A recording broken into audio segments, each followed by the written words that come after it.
Do you spend a ton of time training your SDRs only to find that they make the same mistake over and over again, take months to ramp, and have trouble making quota? Yoda AI by RingDNA delivers AI-powered conversation guidance so that every rep can sell like your top performer. In real time, deliver talking points that help reps overcome sales objections, stay on message, and beat the competition. You'll never have to endlessly repeat sales advice to reps again.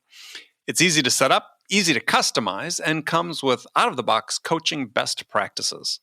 Turn your team into a revenue-driving machine today with Yoda AI by RingDNA. To learn more, visit ringdna.com/Yoda. That's ringdna.com/YODA.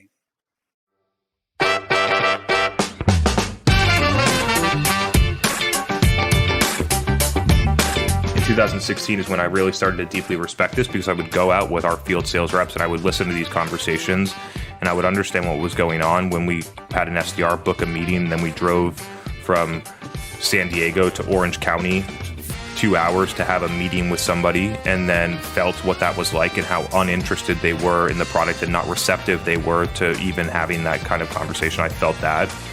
That's qualitative. You don't do that in a survey. You have to go and feel that.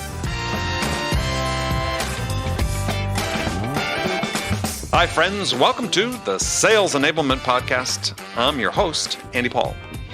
That was Chris Walker. Chris is the founder and CEO at Refine Labs. In our conversation, we're talking about B2B marketing and why Chris believes that B2B marketing is stuck and what some of the prescriptions are for getting it unstuck. So we also dive into how B2B marketing has changed over the past 12 months, how it's been affected by the pandemic, and what that means for sales teams going forward. Chris also shares some of the new strategies he's recommending that enable marketers and sellers to more effectively connect with buyers and that more tightly align the buyer's journey with the selling process. All of this and much, much more. Before we get to Chris, I want to remind you to subscribe to this podcast wherever you listen to it. And if you subscribe, we'd certainly appreciate it if you could also give us your feedback about how we're doing in the form of a review. So thank you. All right, let's jump into it. All right, Chris, welcome to the show. Really happy to be here, Andy. Thanks for having me. It's a pleasure to finally speak with you. So tell us a little bit about Refine Labs and what you guys do. Yeah, so I created Refine Labs about 2 years ago. Actually, on April 1st, it'll be 2 years exactly. Oh. And the reason that I created it is because I couldn't find a company that would let me do marketing the way that I wanted to, that I knew worked better, to be honest. And so I created this company to be a consultant. And quickly we found out through the success of a couple of our customers and through our unique perspective that this was a lot more than a one-person consulting shop. And so we've been able to grow really quickly in our model, I think because of the quality of our people and the difference in how we think. And also, to be frank, like, we're better than most marketing agencies at marketing ourselves, which is interesting. Yeah. And so yeah, now we currently have 25 full-time employees, and we work with about 25 sales-led B2B SaaS companies. All right. So what do you do differently? So the easiest way to think about this is when a typical company will hire a marketing agency, and for those listening, that's in quotes, they hire a company to do a specific task that they want to tell them what to do. It's what they do. Hey, I want you to write 6 pieces of... Just execute. I want you to deliver me 100 leads from LinkedIn. I want you to do this. And most of our customers hire us so that we tell them what they should be doing, which is the core difference. The second piece is that we're not tied to any specific channel. And so we get invested in our customers' outcomes in terms of pipeline and revenue. Yes, we're in their Salesforce instance. No other company like mine will ever do that. And we get tied to their pipeline and revenue outcomes. And then we figure out what are the best ways to drive that forward. And if it's a company that's only focused on SEO, is only going to be able to do SEO. And that's not the way that we look at things. And so, I think the last piece is the quality of our people. You rarely see directors of demand generation that have worked inside of a Series C or D B2B SaaS company work at a company like mine. It's normally a lot of people that have never worked in-house. And so I think those are some of the ways that we've tried to break the model. But I was thinking more about your perspective on marketing, though. I mean, how are you looking at it differently than people normally do? Yeah. So let's get into this. So sure. I believe that a lot of people look at revenue in general like it's still 2010, as in sales owns most of the customer journey. In 2010, that's what happened. I believe that now marketing owns a majority of the customer journey. I think a lot of people would agree with that statement. However, they still do marketing like sales owns most of the journey. And so marketing is responsible for generating a high volume of low intent leads so that sales can do outbound sales. That's what a marketing agency does. That's what a lot of in-house teams do. That's pretty much what it is. And what you end up with was terribly low win rates, too many salespeople because they are dealing with a ton of low efficiency leads. And so we try and break that perspective by first helping companies acknowledge that what they're doing right now isn't working by looking at their data, measuring customer acquisition costs and cost per SQO and different things like that, allowing executives to buy into the fact that it's not working. And when they buy into the fact that it's not working, it becomes a lot easier to change that model. And then we show them a different way to do it, which is forget about the lead target, focus on driving high intent leads that become customers at a high rate that your sales team actually wants to talk to, and build a model where you can continue to build on that through layers of channels, executions, and tactics. And so how are you differentiating between low intent leads and high intent leads? A high intent lead to me is a lead that comes to your website or otherwise finds you and says, hey, I would love to talk to your sales rep about buying your product. Declared intent to buy is the way that I see it. And there's not, and there's other ways where you can sort of like quote unquote fake it, like the level of intent between a LinkedIn ad that says get a demo versus somebody that comes to your website organically on a desktop computer after talking to a bunch of their colleagues and asks for a demo that fits your ICP. The level of intents of those two are different. And so we focus specifically on last touch attribution, organic or direct traffic through that funnel into a demo conversion, which leads to the highest conversion rate. So we don't do a ton of conversion inside of awareness channels like paid social because there's not a huge declared level of buying intent there. Right. And low intent leads are, I think, a majority of what companies do right now. Third-party content syndication, LinkedIn ebook downloads or get a demo, ads on LinkedIn, Facebook type of stuff. Paid search to ebook downloads to a SDR cadence, like all of that junk are people where you're taking contact information that you could just as easily get on Zoom Info or just as easily get on a million different data providers and do the exact same outbound action without wasting all your marketing team's time and money. Right. And not having better results. So, so what is the role in your mind, and maybe give an example of some of your customers of how they integrate their proactive outbound, their cold outreach into this type of marketing program? Yeah, so to be clear, a lot of our customers operate in large total addressable markets at what I would call mid-market velocity ACV ranges, somewhere between 30 and 100K, right? And at 30 to 100K, in my view, that ACV does not justify a true like ABM model, like true orchestrated model. I don't believe that it justifies that. And so the companies do have, you know, these massive enterprise deals that they'll close 2 times a year for 7 figures, right? They do have those, but there's not like a huge ABM strategy around that, which is what we like, because in those ACV ranges, the customer acquisition costs on just pure outbound is going to be bad. The customer acquisition costs on performance marketing to outbound is going to be really bad. And so doing marketing in a different way where you have acceptable customer acquisition costs that can scale at that ACV range, I find to be uniquely differentiated for how we do things. And so to be direct, there is very little orchestration, right? Like we can go and take data about who are in cadences outside of Salesforce and then do targeting, or we can take stuff, ingest stuff from 6 Sense and then do targeting like that. But the level of orchestration is nowhere near as the technical marketing that a lot of people do. I don't consider myself a marketing technologist. I just spend very little time inside of the technology unless I have found a tactic that already works and I'm using technology to accelerate it.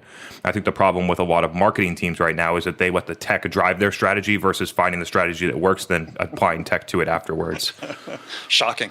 And so you're giving an example of that customer, closed a couple of big deals a year.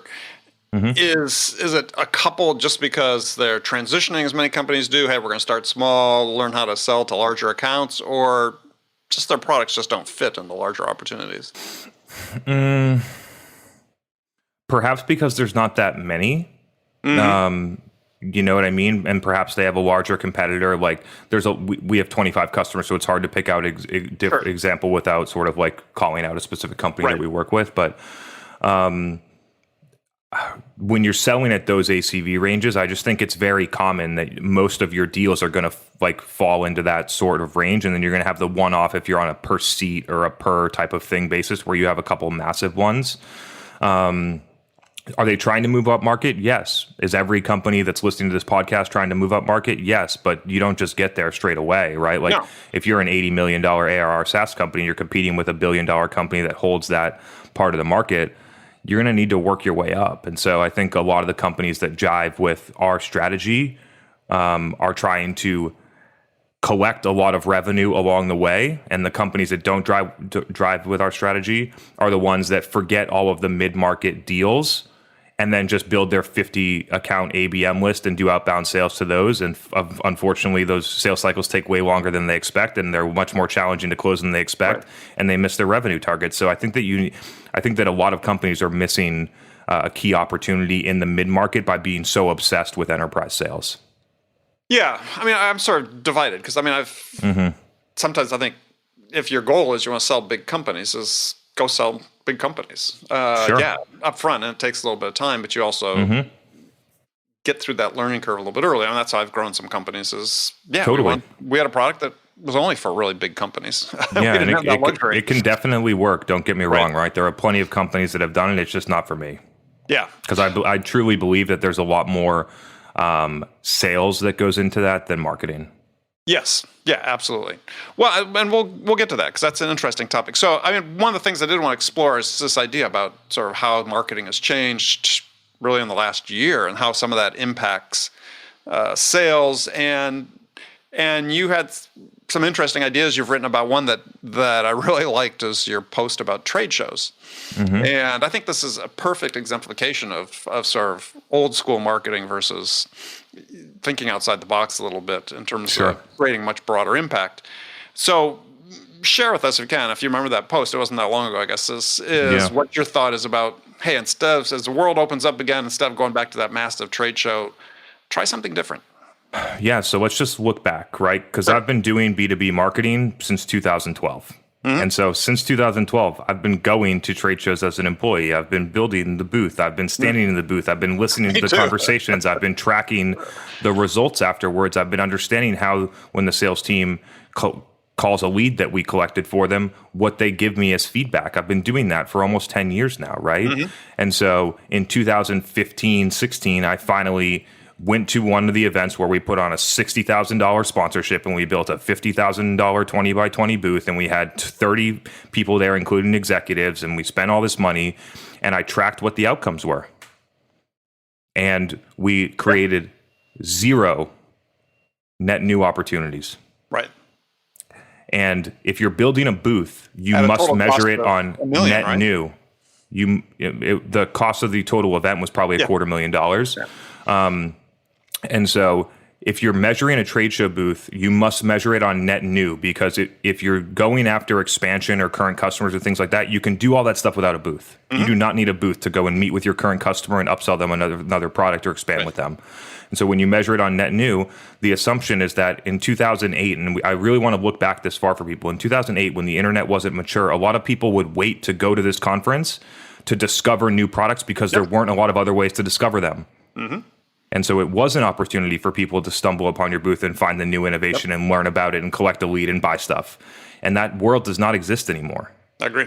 And so that's my backstory on trade shows. I measured it in 2016. The company was doing 11 of those types of events. The next year, I got them to cut it down to 3. I took all that money from the 8 events that we didn't go to anymore. I invested that into digital. I figured that out and drove millions of dollars of pipeline and revenue for that company. And so I just figured that based on the amount of money that's being allocated there, if you thought deeply about what else could I do with this money to drive the same outcome, you would think about a lot of potentially creative ideas that are a lot more effective. And so when I look at, a lot of executives will say, oh, we don't believe in Facebook ads, or we don't want to run LinkedIn ads unless we get leads. And I'm like, let's talk about the stuff we're doing right now, right? Like I just measured all the stuff we're doing right now. None of it's working. Why are we scrutinizing new things when all this stuff, we should be scrutinizing what we're doing right now? And so I've really helped a lot of companies look at their data and do that analysis and figure out what are all the things that we're wasting money on that we could just stop doing and take all of that money and effort and go and do something else. Now, on the trade show side, I really want to I think people got their sort of like their knees cut out from under them or something when this happened at the beginning, because a lot of companies hadn't gone through that process that I went through in 2016 and spent 3 years after that figuring out better things to do. And so when you're spending 50% or more of your variable marketing budget on events, and that's what you're living off of for your qualified pipeline, whether or not it's net new or whatever, however you want to get to your number and do your attribution. But a lot of people got stuck there and they didn't know where to go and move that money that was actually going to be productive.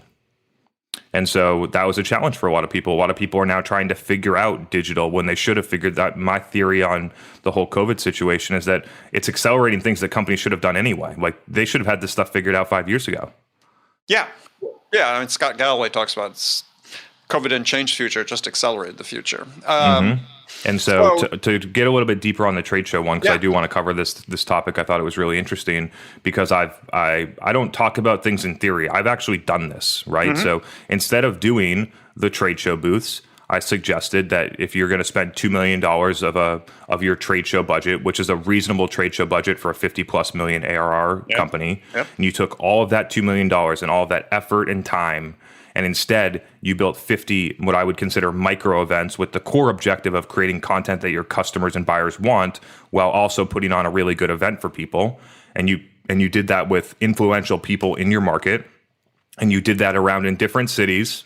Yeah, you're saying do it geographically, and in each location, bring in a guest expert. New programming in every event.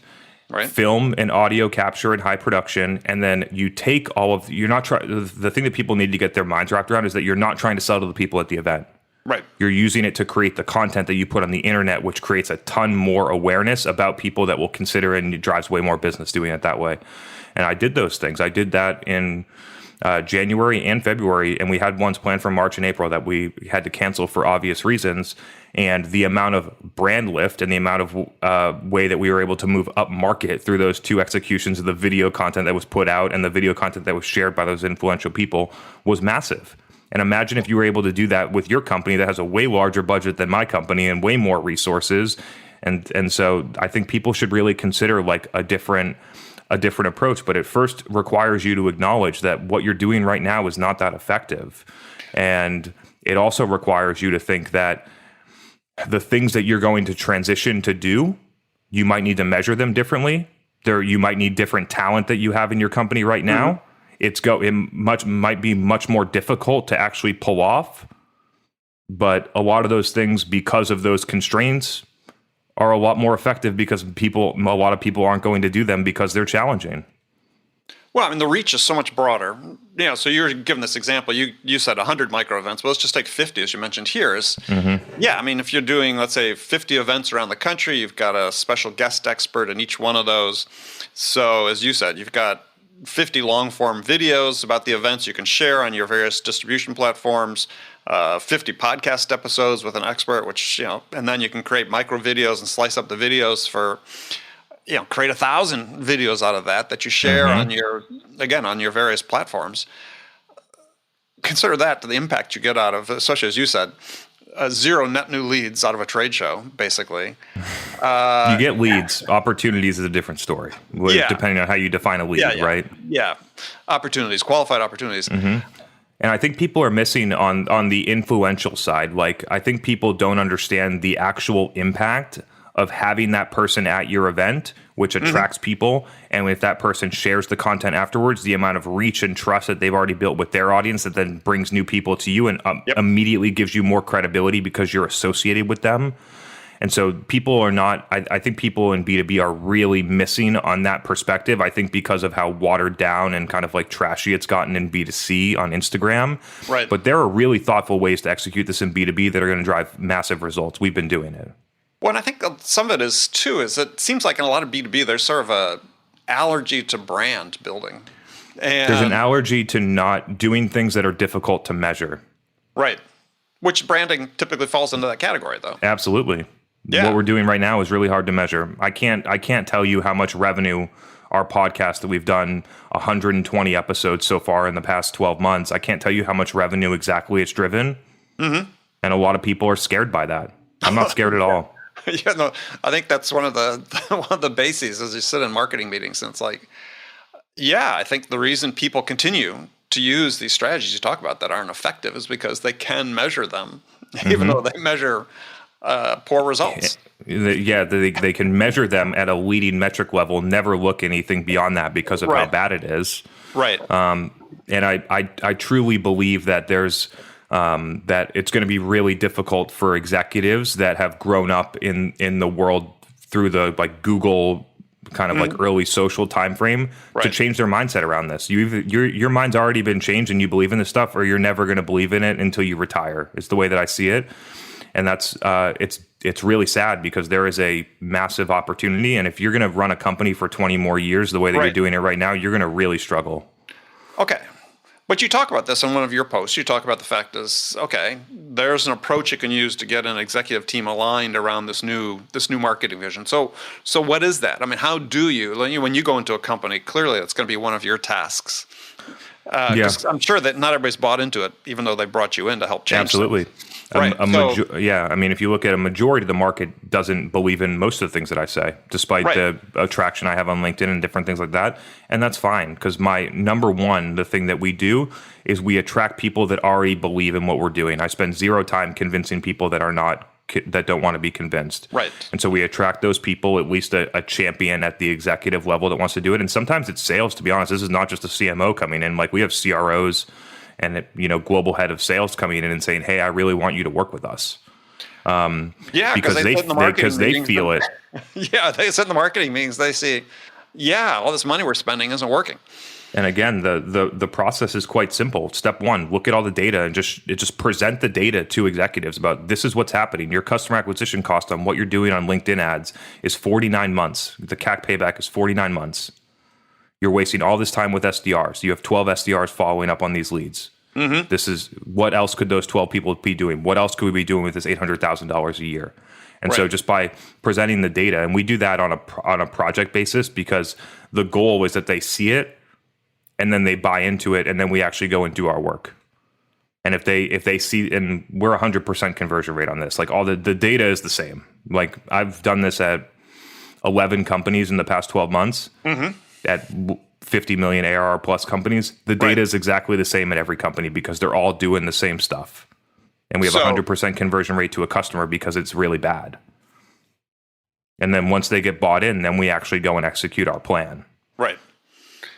So, I mean, it's interesting. One of the things you'd written about, as people address this and start getting into this, is they start getting leads that convert at much higher rates. So, walk us through that, because you're talking about fairly significant differences. Instead of 0.1%, as is typical in a lot of SaaS companies, you're talking about 10% or higher conversions in a customer. So, and this is from initial point of contact. I mean, so what? Raw lead. Raw lead. What are you doing different? So the difference is not necessarily about the marketing. It's acknowledging that your lead sources have dramatically different conversion rates based on how someone gets to you, which is a surrogate for buying intent. Okay. And so we just what we call split the funnel between low intent and high intent. And like I said, high intent's only people that ask to talk to your sales team. Right. And if you have a clean funnel, you will win those at 7 to 12%. If you're an established company with core market traction in your ICP and you get people to do that and you have a clean funnel, you win those at 7 to 12%. Right. And then, but companies spend all their time because of the serious decisions demand waterfall that was created decades ago. They spend all their time generating low intent leads to do teleprospecting. And so they generate low intent leads in high volume on, like I said, content syndication, LinkedIn ads, ebook downloads through Google, and then do outbound sales that way. And if you split off that funnel, you're going to have those win at 0.1% or less. And you're spending all of your marketing money to drive those people. And so what we do is we just stop doing that. And we spend all of the money trying to get more people educated and bought in and understanding the problems that they can solve and understand the differentiation of the company so that they come inbound through the conversion point that converts at 7 to 12%. And yes, it requires more time. It requires a different level of marketing execution than building an ebook once a quarter and running ads to it. It requires different processes. It requires different level of customer understanding. It requires a different level of agility. And so that's the difference. But the first step is to acknowledge that the volume is not the only part of the equation. The conversion rates matter just as much. And so what we end up with honestly, usually 90, if you go year over year with a company that's been with us for 12 months, year over year comparison, they get 90% less leads. They get 50% or more, 150% from previous year qualified pipeline. Right. And that revenue starts tipping over on a 90 to 120 day sales cycle. And so that's the difference here. And then when you don't have all of those leads, when you reduce that by 90%, all of those leads that you don't have all your SDRs wasting all that time, and they can go and then do outbound to your target accounts that are going to be the $1 million ACV deals. Right. Instead of following up with people that don't want to buy for a 20K deal. Yeah. I mean, you can just hear CMOs shaking when they think about this because, I mean, and CROs even too, because, there's a whole, it's like a religious war out there, right? Is in the sales world, it's like you're describing something that's predominantly inbound lead flow of high intent leads in terms of what's in your pipeline. And, there's, like I said, religious wars. People think, the only good lead is one I develop myself through outbound. Sales should be developing their own leads too from outbound. I don't consider an ebook download to outbound. Right. And so, sales should be sourcing 30 to 50% of pipe, depending on if you have a partner channel or not. Like that's what should be happening, and I agree with that. Well, I think that's a great ratio myself. I have my point. Like, there's people who think it should be the inverse, right? The 70% outbound and 30% marketing, and to me that seems crazy in this day and age. I would agree. I think that at scale, you're looking, if let's just exclude partner. If you do have partner, I think partner should be contributing 20% or more, or it's maybe not be worth the effort. Right. But I think that you should be at minimum 50-50 marketing, but I think marketing should be over 50% at companies once they figure this out. And for, like I said, for a 90 plus day sales cycle, it's going to take you 12 months to get there. More than 12 months potentially, depending on where you're starting from. Right. And so I think a lot of companies, I like working with more mature companies, organizationally mature and marketing, sophistication in marketing, because they have scraped their knees a bunch of times and they understand that it's actually hard to get this stuff to work. Right. Well, but let's talk about this in the perspective, though, and this is a great point you brought up. You're working with more mature companies, but companies that are, Series A, Series B's company, a lot of pressure to scale revenue quickly, and you're talking about a level of patience that's, quite frankly, hard for many of the executives to exhibit because they're feeling the pressure from the board. So to be honest, they put themselves in that position by how they raise money, right? Like, let's just call it what it is. And so you raise an A, and then you got a 3-4 extra revenue to get to B within an 18 to 24 month time frame or something like that, whatever it comes down to. You put yourself in that position. And yes, those types of companies I usually do not sign up for because their goals are more built for a sales team than a marketing engine.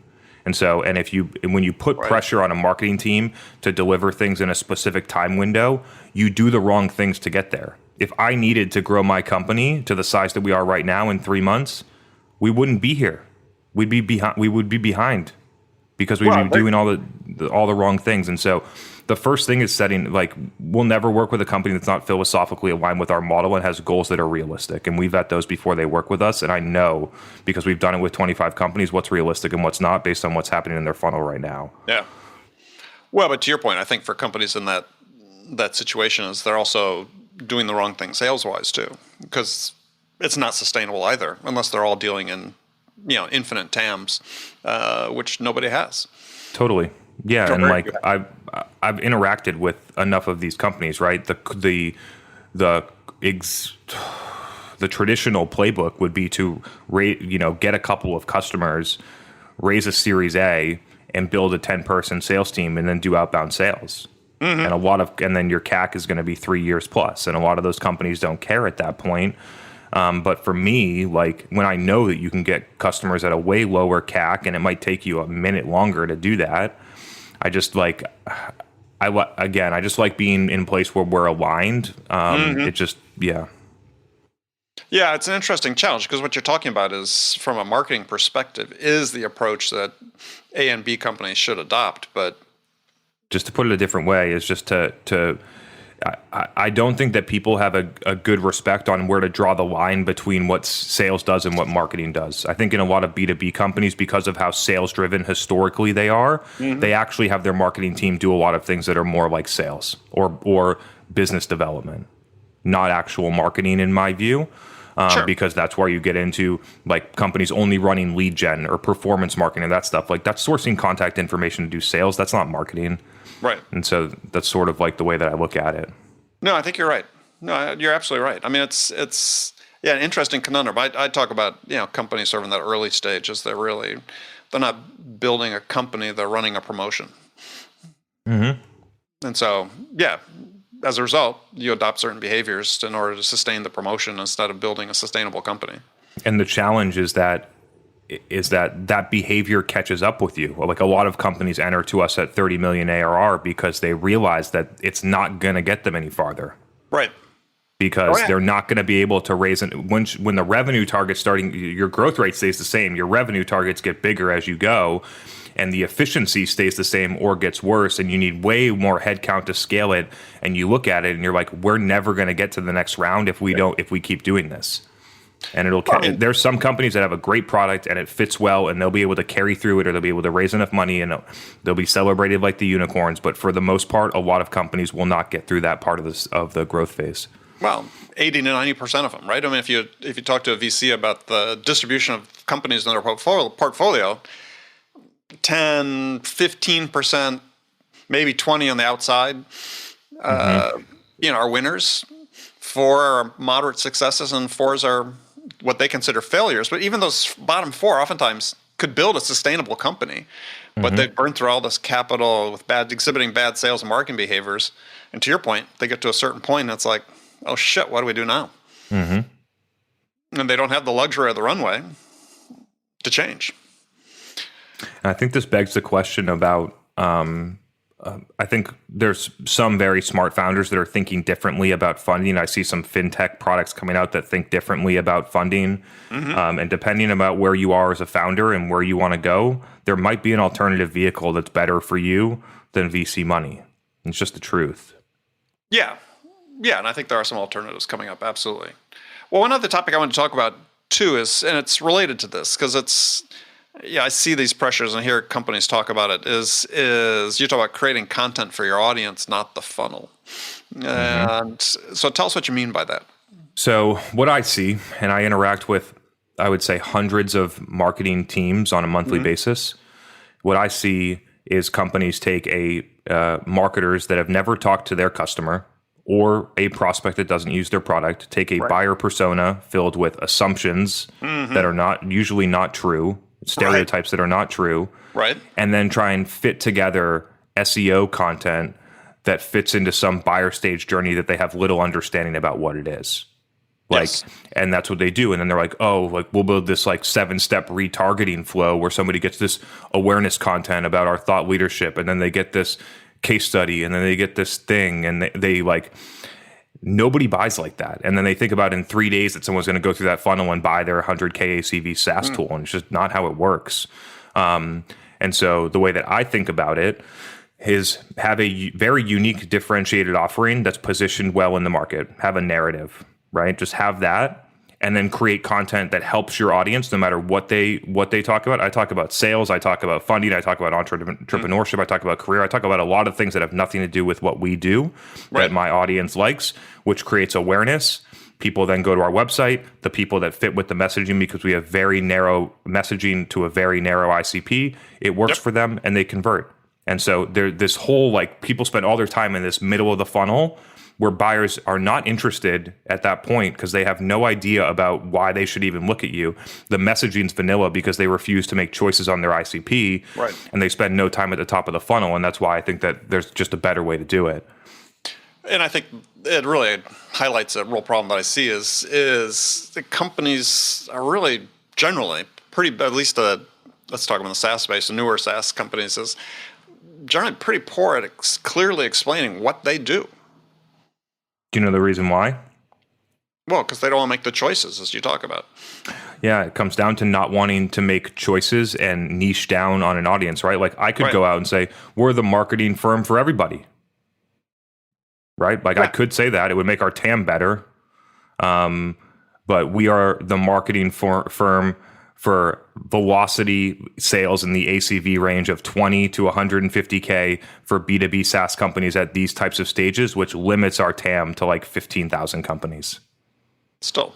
And it's still pretty big, especially with our deal sizes, but it requires to make choices, and therefore our messaging and our content can be specific to just them. And so the messaging is they have a difficult time explaining what their thing is because they're trying to please everybody, because they won't make choices on who their stuff is actually for, especially at the early stage. You can always broaden as you grow. You can always expand as you grow.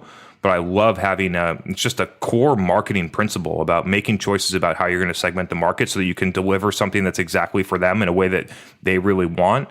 Grow your company, expand your offering, build new features, do those different things, and then start to move out from there.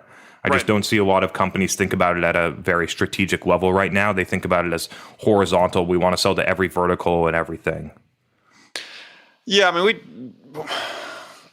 posted last year on LinkedIn. I posted a thing about, tell me in 5 words or less what you sell. And this was really hard for most people that were doing it, because they want to default to sort of product-based descriptions as opposed to, in 5 words, tell me the value you're providing to the buyer.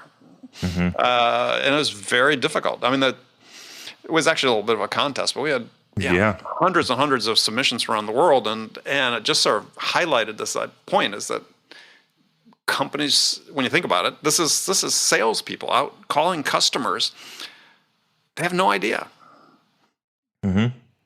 I think this is still one of the real fundamental issues that companies, to your point about niching down, is you have to niche down to be able to say that and come up with this. And also, it's not the same for everybody you call. It's going to be different for the CEO versus the revenue leader versus the whomever, sales ops person. And people resist it because they don't want to make the choice. And I don't know if I have like I believe that my perspective is unique because I didn't grow up in SaaS. I grew up in recurring revenue model hardware, like capital consumable type of models, things like that, in different industries. And so when I did that, like marketing builds your business strategy in those industries. Like marketing decides what your go-to-market is. Marketing decides who you're selling to, how you're going to go and target those. It doesn't happen like that way in SaaS, which I find very interesting, because like I would go out and spend 8 weeks with customers and prospects, where they worked, when they were using products, whether they were ours or not, learn about them, ask them questions, and then after you do that with a ton of different without trying to sell, with no agenda, right? And when you do that with no core objective of selling, you get the truth. And when you look at it through that lens, you say, oh, like this type of person doesn't buy our product because of this. It makes sense. This type of person is a much better fit because when I look at all of our competitors and I look at why they need us, we have this one thing that nobody else does. And so we should lean into that right now while we continue to grow. And so I think that for whatever reason, I just don't see a lot of people doing that. I see very few marketers, unless they sell to marketers, spend a lot of time with their customers or prospects in the market.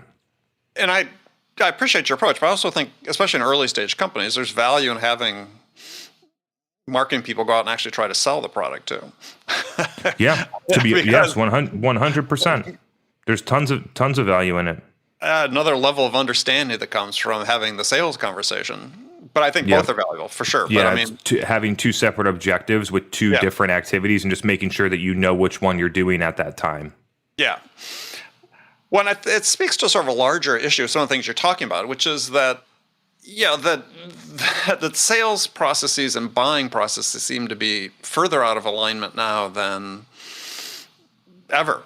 And when I obviously talk to hundreds of sales leaders in this show and in other conversations every year, is like, it doesn't seem to be an awareness that gap needs to close. And maybe marketing has a role in helping with that, but it's this is a CEO level decision. Heading in different levels, different directions. Excuse me. I mean, buyers are going one way, companies are trying to run their process in a completely different direction. And executives don't see it. I get it. Like I work with enough companies to understand this, right? And I did in 2016 is when I really started to deeply respect this, because I would go out with our field sales reps and I would listen to these conversations and I would understand what was going on when we, had an SDR book a meeting, and then we drove from San Diego to Orange County, 2 hours to have a meeting with somebody, and then felt what that was like and how uninterested they were in the product and not receptive they were to even having that kind of conversation. I felt that. That's qualitative. You don't do that in a survey. You have to go and feel that. Yeah. So I felt that, and I saw other people that were had said, "Hey, I want to get a demo. Can you come show me this?" And I saw what that was like. And then I was like, "We need to get more people to do this." And the executives were like, "We want to continue to build our SDR team." And I was like, "Okay, I'm gonna go and survey 600 of our customers about how they buy products like ours, and I'm gonna find out." So I did that survey. I sent it to. It was unbiased, non-branded, through a third party. 600 of our exact buyer, the person that would sign off on this stuff. Right. And we did the survey about what are the steps that you take when you're evaluating a new product. Where do you discover new products? Like how? At what point do you want to talk to a sales rep in your buying process? Do you use these types of channels to learn about these things? And we found a lot of interesting stuff when we looked through the buying process for this buyer. It was what do you do? Number one, I research online. Number two, I talk to a colleague at a facility that I trust. Number three, I want a demo. And we were just spending all our time trying to shove people into demos. Yep. And Gartner had their study a few years ago about buyer enablement, which I refer to often on the show, because what stuns me is they researched, 2,500 companies or more, enterprises, and came up a flow chart that was very messy about how people buy, but at the core there were 4 key jobs that buyers had to get accomplished to make a decision. And you would think that the astute sales leader would say, well, I should align my sales process with what the buyer is trying to accomplish. But I haven't encountered a single sales organization yet that's diverged from what they're currently doing, which is basically the same process that sales teams have been running for decades. Why do you think that is? Fear. Same thing we talked about previously. Fear of changing. Fear of change. The unknown. Yeah. And it's like, oh, you mean I need to suddenly judge where the buyer is in their buying process based on where they actually are in their process, as opposed to where I think they are based on our process? I mean, it's like, and I mean, it's stunning. And it's to that point, it's like, yeah. And people I haven't seen anybody make a meaningful change, say, yeah, we're going to change how we're doing this to align with the way the buyer's doing it. I think we're sort of stuck until that happens. I mean, you talk about B2B marketing being stuck. I think B2B sales is stuck similarly as well. I believe I'm not even sure this is a hypothesis anymore. I think a lot of people believe it to be true. I believe that revenue organizations are stuck because they won't break out of the model that exists right now, and they can't fix marketing, which then puts pressure on sales to continue to have to do those things to grow the company. So you get stuck not being able to change. And so I do believe that this is rooted in changing marketing first, which then relieves pressure from sales and allows sales to innovate. But you got to let marketing innovate first and drive pipeline so that sales doesn't have to carry the entire pipeline and revenue target. Right. So I believe that's the process for fixing it. Yeah. But one of the ways people are looking at trying to fix this is say, oh, well, let's create this revenue operations approach, which we unify sales and marketing under a single head and align the goals and have a single source of truth and revenue operations that will drive the processes and the actions. I mean, what are you seeing in your customers about that? I don't know what the stat is. I would imagine that 10% or less of companies have truly adopted this model. Oh, I agree. Yeah. That's my guess. And I see a CRO leader owning marketing and sales different than what a revenue operations function does. I think those are actually two distinctly different things. I see some companies picking it up. What I see most often, and I experienced this the first time in 2013, I was a marketing manager at a company, and I reported to the vice president of sales and marketing. And that person was the vice president of sales. Didn't understand anything about marketing. Yeah. And that's what you're going to get when you promote a CRO, because the CRO, for whatever reason, except for Daryl Prail, I don't know very few other people where the CRO comes from a marketing background. Yeah, and Daryl being at VanillaSoft, right?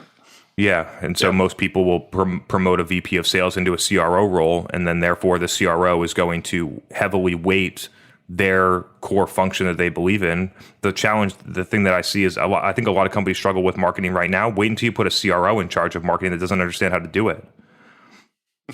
Well, yeah, the political infighting that will result from trying to break down the silos is going to be pretty intense, yeah. Yeah, and so companies think that putting one leader in charge of this is going to solve their alignment issues, but their alignment issues are created at the metrics level. It's very obvious that the metrics create this issue, not the fact that it's not under one leader. A lot of CMOs can't do anything differently because of how companies score their marketing organization. And I feel that's sad, because the fix is actually pretty simple. You just got to be able to do it, and you got to be able to work through the transition period where it's not going to feel very safe. Yeah, because you can't attribute everything. And so I think companies love to put Band-Aids. They put Band-Aids on everything with tech or organization structure, other things like that, instead of looking deeply at what the actual issue is. And the actual issue is that you're going to market in a way that doesn't align with how buyers buy. Yeah. Yeah, fundamental issue, I think, both marketing and sales at this point. And the revenue operations function, let's get into that for a second, because I believe in that a lot, right? I believe in it in a way where I started doing that stuff in 2016 as a marketer, because it made sense that a marketer would look at pipeline and revenue by source and figure out what the most efficient way is, and figure out how to improve the demo to proposal conversion rate, because that was my pipeline. I wanted to go back and report how much money we put out in proposals and how much we closed one, so that I could keep running my programs. It just makes sense for a marketer to do those things. But what I see right now is a lot of revenue operations people that are data people, and data and tech people, not customer centric people.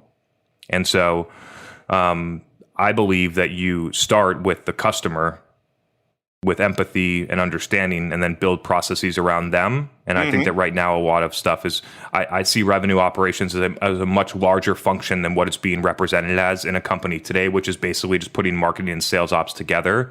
I see it as a very different function long term. Right. Yeah, I agree. I mean, I think that it's funny as you listen to what a lot of people talk about in terms of revenue operations, it harkens back to sort of things that were done, I hate to say it, 30, 40 years ago, where actually there was unified sales and marketing in many companies. So, all right. Chris, unfortunately, we've run out of time, but... Gosh, could do this forever. It's been fantastic. Thank you. So really if people want to connect with you and learn more about Refine Labs, how should they do that?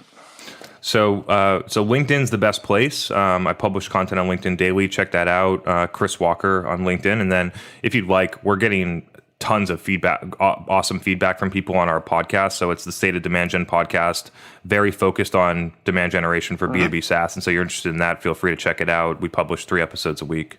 Excellent. Yeah, you do. And you do great LinkedIn posts about each episode as well. And we'll make sure we do this again. Yeah, Andy, appreciate you. Thanks for having me. I had a great time. Okay, friends, that's it for this episode. First of all, I want to thank you for taking the time to listen. As always, I'm so grateful for your support of this show. And I want to thank my guest, Chris Walker, for sharing his insights with us today. If you enjoyed this episode, please subscribe to this podcast, Sales Enablement with Andy Paul, on iTunes, Spotify, or wherever you listen to podcasts. And if you could also leave us a rating or a review and let us know how we're doing, well, we'd appreciate that. You can do all that on your phone in less than a minute as soon as this episode is over. So thank you for your help. And as always, thank you so much for investing your time with me today. Until next time, I'm your host, Andy Paul. Good selling, everyone.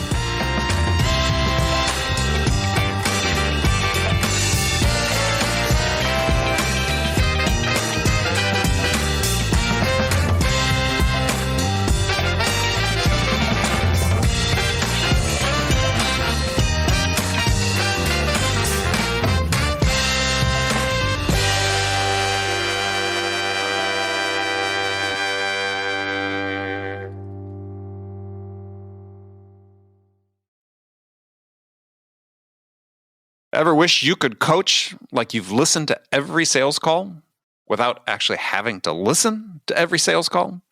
Conversation AI from RingDNA uses the power of artificial intelligence to help busy sales managers know exactly where to focus their coaching efforts.